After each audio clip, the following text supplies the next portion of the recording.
Jangan kita bermudah-mudah untuk mengata-ngatai orang lain. Kita nggak pernah tahu teman-teman sekalian, kita panggil dia dengan gelaran-gelaran buruk, misalnya pelakor atau gelaran-gelaran buruk lainnya, belum tentu dia seperti apa yang kita sangkakan. Betul. Belum tentu dia seperti apa yang kita ucapkan. Bisa jadi di mata Allah dia lebih mulia, sholat malamnya lebih banyak daripada dirimu, ngajinya lebih banyak, keikhlasannya luar biasa, sabarnya luar biasa dibanding dengan dirimu. Jadi jangan kita bermudah-mudah menyakiti saudara kita sendiri dengan lisan kita. Kita nggak pernah tahu akibat perkataan kita ini bisa saja membuat diri kita masuk neraka Allah karena nggak berpikir apa dampak. Oke. Seperti pertanyaannya, sebenarnya makna pelakor dalam Islam tuh yang benar tuh seperti apa sih? Banyak yang salah kaprah nih. Kadang ada istri kedua, ketiga, keempat dipanggil pelakor. Ada yang memberikan stigma, ada nih istri kedua, ketiga, keempat, seolah dia itu pantas untuk diperlakukan tidak adil karena dia sudah dicap sebagai pelakor gitu ya. Jadi istri kedua, istri ketiga, istri keempat ini seolah adalah segumpal daging yang tidak boleh merasakan sakit, yang tidak boleh menuntut hak, yang tidak boleh dimuliakan. Seolah dia begitu rendah gitu kalau di hadapan masyarakat saat ini. Dalam Islam bagaimana Uma posisinya? Teman-teman sekalian, istri pertama kah, kedua kah, ketiga kah, keempat kah, punya hak yang sama sebagai seorang istri. Punya hak untuk diberikan nafkah lahir batin, untuk disayangi, dilindungi, diberikan tempat tinggal yang layak, makanan, pakaian, diberikan kebutuhan-kebutuhannya. Jadi nggak ada perbedaan. Jadi intinya apa nih Uma? Perbedaan pelakor dengan wanita-wanita yang dipoligami secara terhormat dalam Islam. Ya tentu tadi ya, kembali lagi, pelakor itu adalah orang yang memang berusaha melakukan berbagai macam cara untuk bisa mendapatkan orang yang dia cintai, tidak peduli merusak rumah tangga orang kah, nggak peduli berzina kah, dia menghalalkan berbagai macam cara. Itu mungkin mudahnya definisi tentang pelakor. Tapi kalau untuk wanita-wanita terhormat, ya wanita-wanita yang dinikahi dengan cara baik-baik, kita nggak bisa mengatakan dia itu pelakor. Jadi jangan kita meng-underestimate atau kita melabel orang-orang. Kalau kita lihat ya teman-teman kita di luar sana yang jadi istri kedua, ketiga, kemudian kita berstigma buruk terhadap mereka. Jangan begitu teman-teman sekalian. Sesuatu yang dibolehkan oleh Allah, kenapa kita memburuk-burukkan gitu. Dan teman-teman ingat bahwa di dalam surah Al-Hujurat ayat 11 Allah Subhanahu wa taala ingatkan, "A'udzubillahi minasyaitonir rajim, ya ayyuhalladzina amanu la yaskhar qaumun min qaumin 'asa an yakunu khairan minhum." Allah Subhanahu wa taala menjelaskan, wahai orang-orang beriman, jangan kamu tuh suka olok-olok orang lain. Jangan suka ngejek-ngejek orang lain, jangan suka merendahkan orang lain. Siapa tahu orang yang engkau rendahkan, yang engkau olok-olok lebih mulia di sisi Allah dibandingkan dengan dirimu.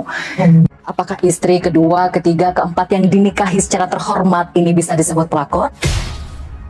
Itu nggak bisa disebut pelakor kalau kasusnya seperti itu. Kenapa? Karena ini pernah terjadi di zamannya Nabi Muhammad SAW, di mana tidak hanya ada satu perempuan, tapi ada beberapa wanita yang menawarkan dirinya secara terhormat kepada Nabi, yang tentu saja sudah menikah, untuk dinikahi.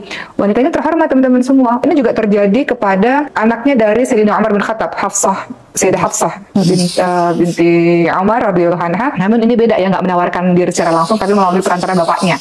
Jadi Sayyidina Umar menawarkan putrinya Sayyidah Hafsah untuk dinikahi kepada Sayyidina Utsman, kepada Sayyidina Abu Bakar begitu.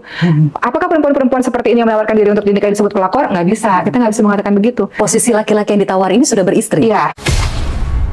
Nah itu justru terhormat. Yang disebut pelakor adalah dengan melakukan perzinaan, dengan niatnya merusak rumah tangga seseorang. Ketika dinikahi secara rukun-rukunnya terpenuhi, syarat-syaratnya terpenuhi, beliau adalah istri-istri yang sah. Nah, rasa-rasanya kita perlu berhati-hati terhadap lisan kita ya untuk menyebut atau memberi gelaran kepada seseorang. Seperti yang kita ketahui dan seperti tadi kata Mbak Zeda, Rasulullah SAW juga punya istri yang pertama, yang kedua, yang ketiga. Coba kita lihat ya nama-nama istrinya Rasulullah untuk semakin kita mengenali mereka-mereka ini wanita-wanita yang mulia Allah teman-teman semua. Ada Sayyidatina Khadijah, ada Sayyidah Saudah seperti yang disebutkan Mbak Zeda sebagai istri kedua ya. Ketika Sayyidah Khadijah meninggal, Rasulullah menikah dengan Saudah, seorang janda. Sayyidah Aisyah setelah istri ketiga. Betul. Kemudian ada Sayyidah Hafsah binti Umar, kemudian ada Sayyidah Zainab binti Khuzaimah, ada Ummu Salamah, Zainab binti Jahsy radhiyallahu anha, ada Juwairah binti Al-Harits, ada Ummu Habibah, ada Sofia, ada Maimunah binti Al-Harits. Jadi ada banyak istri-istri Nabi yang kemudian nggak bisa kita mengatakan atau menyamaratakan di zaman yang sekarang. Yang kedua, yang ketiga adalah yang buruk. Belum tentu juga seperti itu. Gitu. Jadi kita berhati-hati dengan lisan kita lah dalam melabeli seseorang. Berarti kita harus hati-hati dalam menyebut istilah pelakor terhadap perempuan. Apalagi kalau perempuan itu baik-baik ya, tidak pernah berzina, dinikahi dalam pernikahan yang terhormat. Jangan membenci poligaminya gitu, sesuatu yang dibolehkan oleh Allah SWT. Banyak kok poligami-poligami yang berhasil gitu.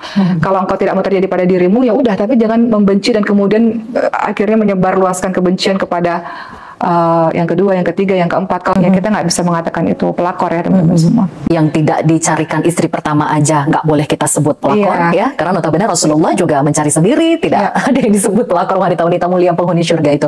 Ada satu pertanyaan lagi nih Uma, kalau kita menganalogikan atau mencontoh istri-istri Nabi, istri-istri Nabi juga ada loh istri kedua, ketiga, keempat. Banyak tuh yang nyeletuk tuh Uma, itu kan istri Nabi, lu bukan istri Nabi.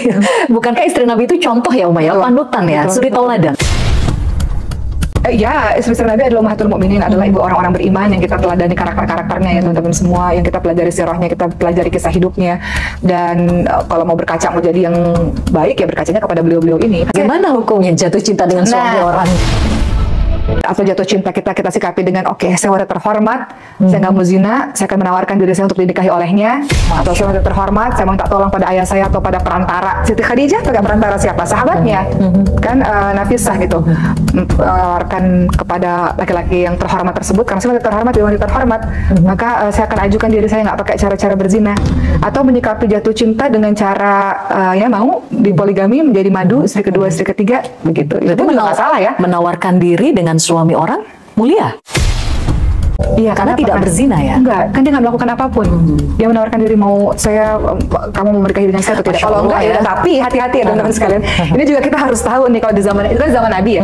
Kalau zaman sekarangnya teman-teman jatuh cinta, ya teman-teman kan nggak bisa langsung ujuk-ujuk langsung datang menawarkan diri kan. Tentu kan harus pakai perantara, itu lebih afdal. Kemudian kita lihat bagaimana kiranya jawabannya seperti apa gitu. Masya Allah ya, kalau dalam hukum Islam ya, memuliakan wanita ya, selama dia tidak berzina. Ada lagi kalau Mbak Zeda tanya, yang kedua ngerasa kok kayaknya nggak dimuliakan, yang ketiga nggak dimuliakan. Enggak, engkau tuh istri yang sah secara agama, dan syaratnya itu sah, secara agama sah, engkau mendapatkan hak untuk bisa diperlakukan sangat mulia. Para istri-istri adalah istri-istri yang sepatutnya laki-laki perlakukan dengan sangat mulia, karena Rasulullah SAW ingatkan seorang yang terbaik itu adalah mereka yang terbaik terhadap istrinya, terhadap keluarganya. Jadi untuk teman-teman yang saat ini posisinya ada di yang kedua, ketiga, keempat, mungkin saya hanya bisa mengatakan bahwa apapun anggapan orang di luar sana, engkau yang paling tahu cerita tentang kisah hidupmu. Jadi jangan terlalu membebani pikiranmu, membuat engkau semakin berlarut-larut sedih. Udah dipoligami aja kadang-kadang ada rasa sedih gitu ya, ditambah dengan hujatan-hujatan masyarakat. Jadi mungkin untuk teman-teman di luar sana yang Allah takdirkan suaminya milik beberapa istri, ketika engkau yakin bahwa pernikahanmu adalah pernikahan yang sah, kemudian cara untuk menuju ke pernikahan yang baik-baik, kau diminta baik-baik oleh sang suami, engkau adalah wanita yang terhormat, ya sudah, jalankan kehidupan dengan sebaik-baiknya. Banyak berkaca dengan poligami-poligami yang berhasil gitu, bukan berkaca dengan poligami-poligami yang nggak berhasil, membuat engkau semakin down.